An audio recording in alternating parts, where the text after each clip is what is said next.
Good morning, TV fam.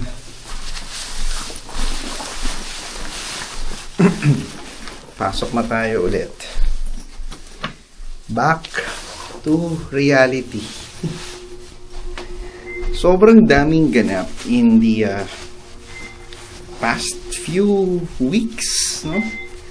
Sobrang sunod-sunod yung mga pangyayari.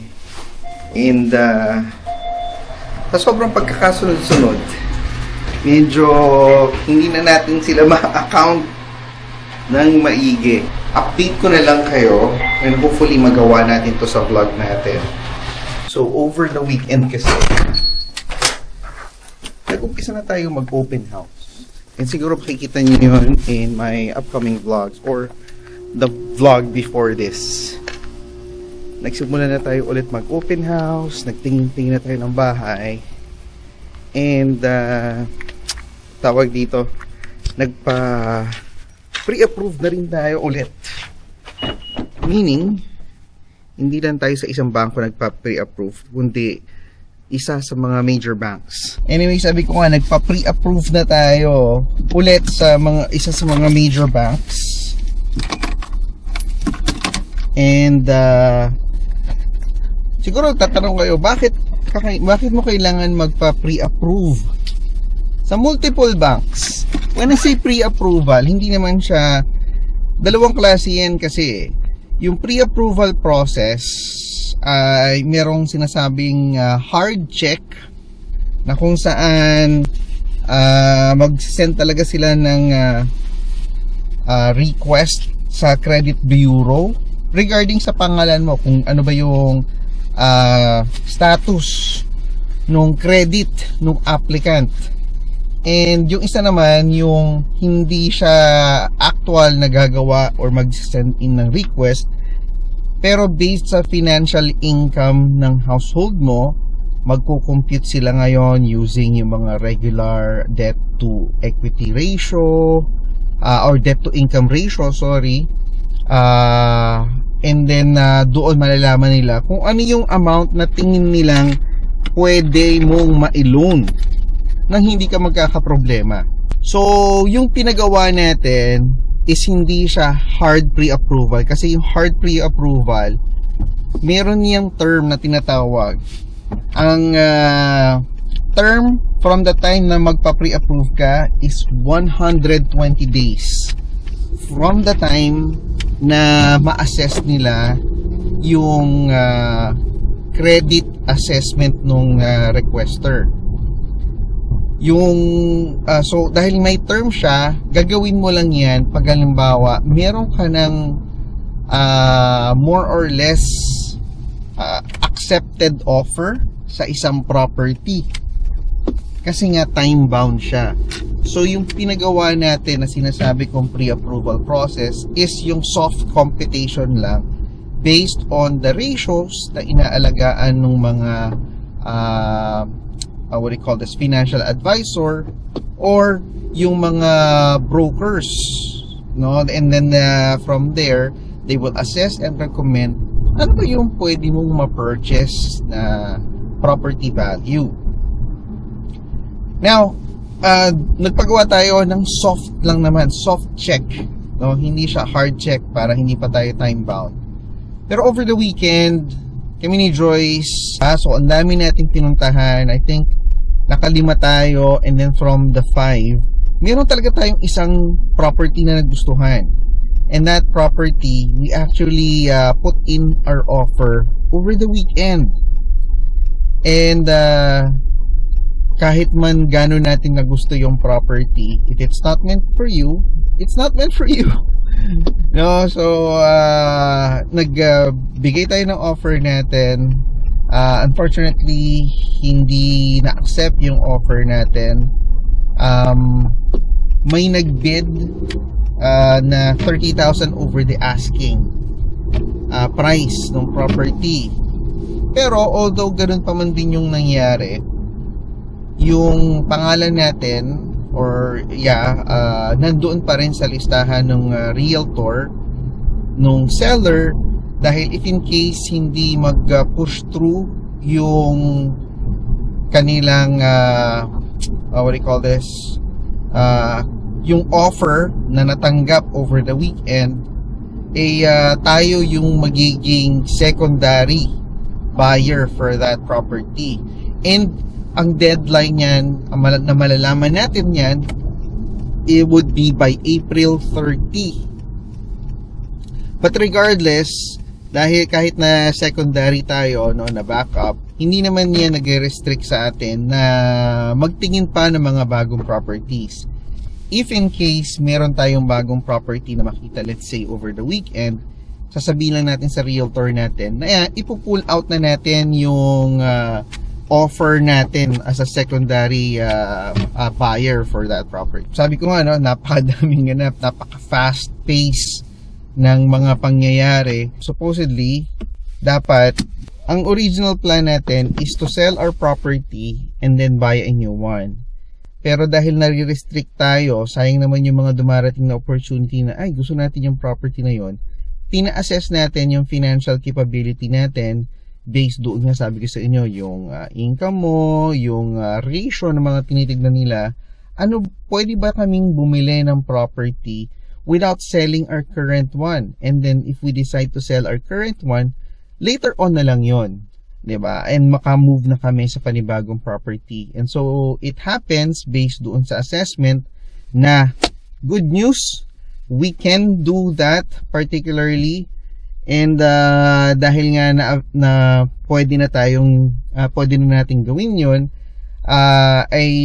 yun ang pinakauna nating ginawa, no, nung when we started to dive into the real estate market para ma-check natin, kaya ba natin, ano ba yung mga available properties well within the purchase price na tinitingnan natin. Although sinabi ko na pwede tayong bumili ng second property, may caveat yan.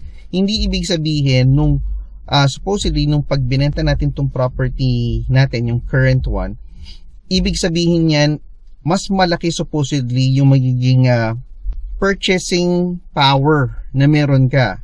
Now na hindi na natin ibibenta muna yung property natin and we're diving into the real estate market nang hindi binibenta yung ating current property, of course mas mababa yung purchasing power mo.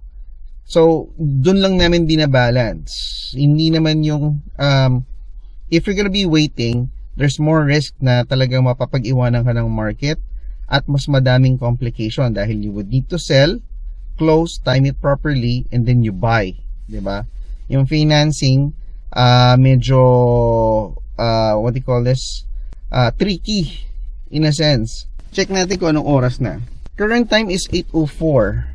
May oras pa rin naman para umakyat tayo. Ang time natin is 8:15. Hindi na tayo magmamadali. Sayang naman yung oras, di ba? Sana mag-vlog na lang tayo. Well, yun nga, sabi ko, medyo tricky talaga. Hindi kasi biro talaga pagka nagde-decide ka bumili ng property. Lalo na if your funds is tied up somewhere else. Like for this instance, ang property natin ang finance natin is naka-tied up sa current property natin. Now, few things to think about while I was talking din talaga sa realtor, or not sa realtor, but sa financial advisor ng one of the big 3 banks dito sa Vancouver or Canada. Ang sabi sa akin kasi, pagka broker yung kausap mo, ang tendency talaga niyan, the rates na ibibigay nila sa'yo would be higher than the usual. Yung rates na binibigay, if ever sa bank ka man mag-a-apply, would be better. Sabi sa akin ha, although baligtad yung pangyayari na ganyan nung first time kaming nag-attempt na bumili ng property, dahil lang sa ang nakuha naming interest rates coming from the big 3 bank is higher than the virtual, do you consider that virtual or online bank na nabigyan kami ng mortgage. So nung ngayon nga, ang sabi sa amin nung inassess, yung interest rate na binibigay sa amin is below 4%. I think the rate was 3.8 for the big bank, up to a high of 4.2. Doon naman sa broker, ang binigay sa amin is 3.9 up to 4.2 or 4.3, which is somewhat comparable and close. Now, ang sabi sa akin nung financial advisor nung bank is that they could be, yung mga brokers daw kasi, pwede sila maging aggressive to the point na sobrang liit na lang yung kikitain nila. Pero their income kasi is based doon sa interest rate na maibibigay nila sa inyo. So meaning, yung interest rate na ibibigay nila sa inyo, nakapatong doon yung kanilang potential source of income. And so, yun yung parang driving factor nila on how to get a client. It's either babaan nila or taasan nila in a sense. So, given that, nung kinompare ko yung rates na binigay sa amin, ang rate na binigay sa akin is, for the big bank, is lower than the broker rates, which confirms yung sinasabi nung financial advisor. So, more things to think about sa inyong mga naghahanap ng mga real estate dyan, lalo na during this time. This is a good tip na pwede ko ma-share sa inyo. Mag-shop kayo talaga. Try to talk to multiple financial advisors para nang sa ganon makakuha kayo ng best potential situation na makukonsider nyo in making your decision. So, tuloy na lang natin uli yung pag-uusap natin. Medyo mas madami pa tayo actually dapat na i-discuss. Maya-maya na lang ulit. Akit na lang muna tayo ulit sa taas. So, bigla akong napababa. Dito muna tayo sa kotse. Pero tumawag kasi yung headhunter natin eh. So, tawagin natin siya. Alamin natin kung ano ba ang score? Bakit siya tumawag? Parang from what I heard doon sa voicemail na iniwan niya, parang meron daw siyang opportunity eh. So, samahan niyo ako, alamin natin. Hello, Sarah speaking. Hi, Sarah. It's John here. Hey, John. How are you? I'm good. How are you? Good. How are things? Good. I got my voicemail. Yeah, no, I got your voicemail. That's why I'm here to get some information. Awesome. Are you at work right now? Or are you? Yes. I'm currently at work. Okay. Yeah. Maybe you don't have to say anything that might complicate then, but I'll explain it.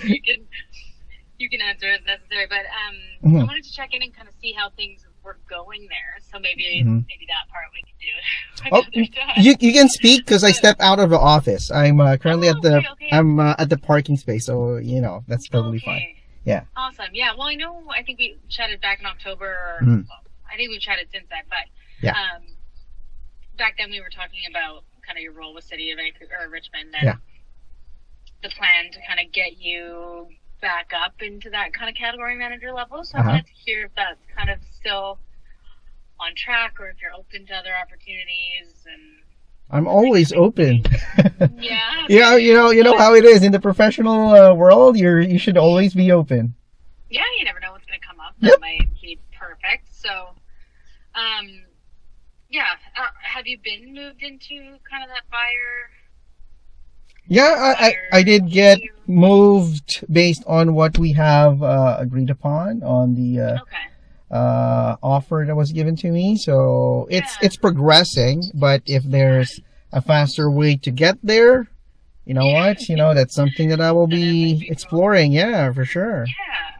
Okay, awesome. Well, I know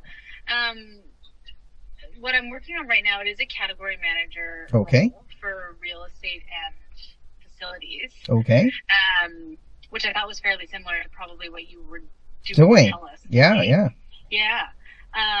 And it's for a company called FCC, so it's Farm Credit Canada. They're kind of like a credit union for farmers, essentially. Okay. So I know you did some of the finance stuff on the side as well, so I thought maybe that kind of would tie together nicely. Mm-hmm.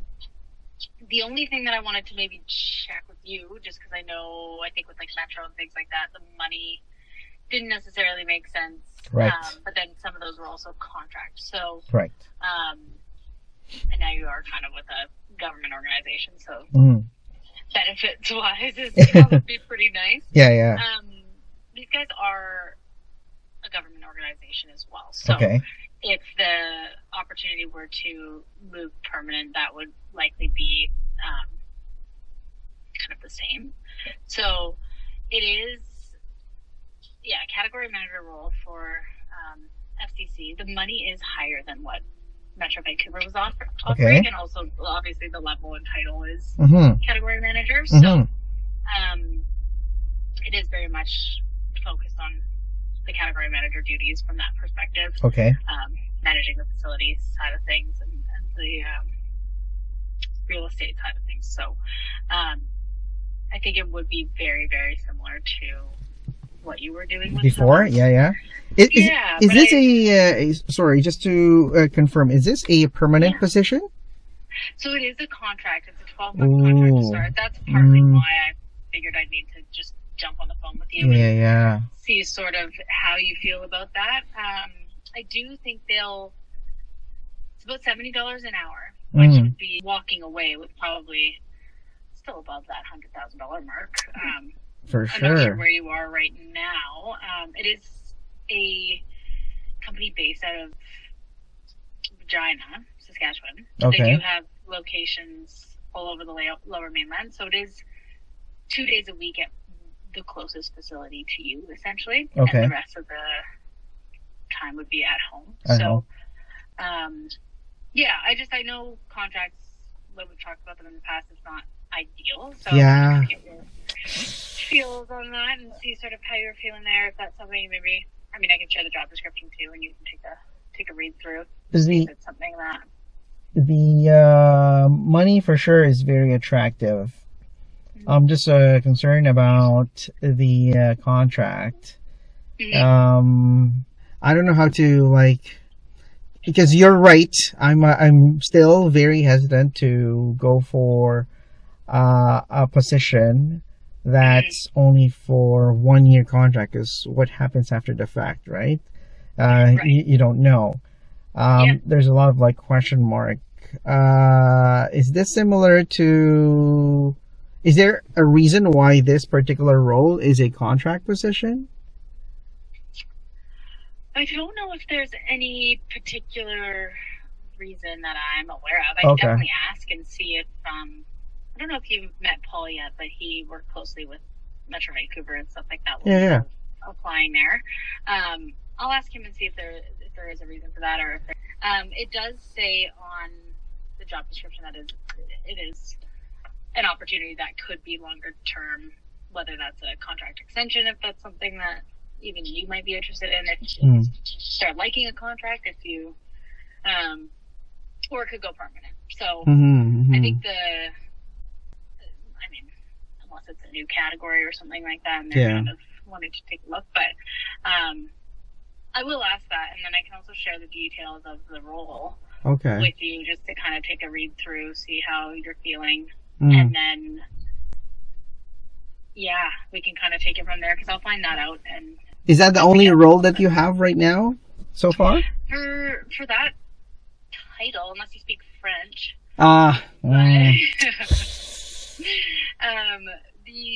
They do have a strategic sourcing role for the same company. Oh, okay. Focused on kind of the IT side of things, but they are wanting this person to be bilingual with the French. So I should start working on my French then. Okay. Jump in a course, and we'll by the interview, end of the interview. So, but that one is permanent, so there might be a potential to see about this one moving permanent. I'll find out from Paul if there's a reason. It might be. I'll have to figure that out, actually. Typically, we do have a bit of an idea. So I will ask and see, and then I can always share the details with you in an email, and we can take a look at the job description and see, even if it's something that you're interested in exploring, and then if it is, we can always kind of address maybe whether it's a potential permanent opportunity, or whether we I think Saturday that will be great, because if the company will be open for a permanent role, instead of having a contract role, regardless if it's even lower pay than what they're offering, as long as a full-time permanent one, I would rather go with that rather than a high-paying 1-year contract. Any day. So, you know my sentiments on that. But if you get, additional information, if the willing to work with the candidate, then for sure, I will explore. But that will only be my primary requirement would be to have a full-time, instead, because it wouldn't really, in my world, it wouldn't make sense for me to jump on a company that will provide me food and shelter for only a year, right? Yeah, so I mean, I guess, I see what you're saying there. I mean, for us, okay. Yeah, but thank you so much for always keeping me in mind for the opportunity that comes by. Yeah, happy to. All right. Very good. Awesome. Well, I'm glad to hear things are still going well there. And of course, if this works out, then great. If not, then I'll keep in touch with you anyways for anything else that lines up in that regard. It sounds good, Sarah. Good. Awesome. Thanks, all right. John. Thank you. Bye-bye. Bye. So it's a good thing that you always maintain that relationship, with the headhunters.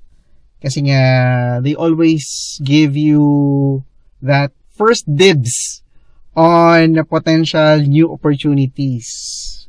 So something you might want to consider.